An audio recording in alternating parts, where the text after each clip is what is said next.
ng sala ay nagpapalaya at ang kabanalan tayo'y mapakamit pagkat siya'y dumating.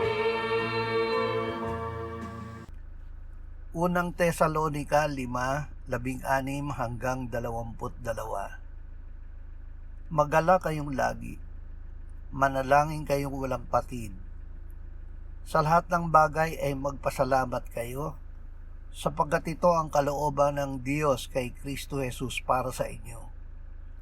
Huwag ninyong patayin ang ningas ng Espiritu. Huwag ninyong hamakin ang mga pagpapahayag ng propesiya, kundi subukan ninyo ang lahat ng mga bagay, panghawakan ninyo ang mabuti. Layuan ninyo ang bawat anyo ng kasamaan. Pagkamuhi sa masama at pagkapit sa mabuti. Ang tunay na pag-ibig at katuwiran ay pagkapuot sa masama. Walang pagpapaimbabaw ang ating pag-ibig kung kinapopuotan natin ang masama at nakikisama tayo sa mabuti.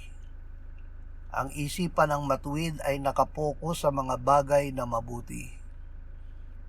Kahuli-hulihan mga kapatid, anumang bagay na totoo, anumang bagay na kagalang-galang, anumang bagay na matuwid, anumang bagay na malinis, anumang bagay na kaibig-ibig, anumang bagay na kapuri-puri, kung mayroong anumang kagalingan, at kung may anumang nararapat papurihan, ay isipin ninyo ang mga bagay na ito.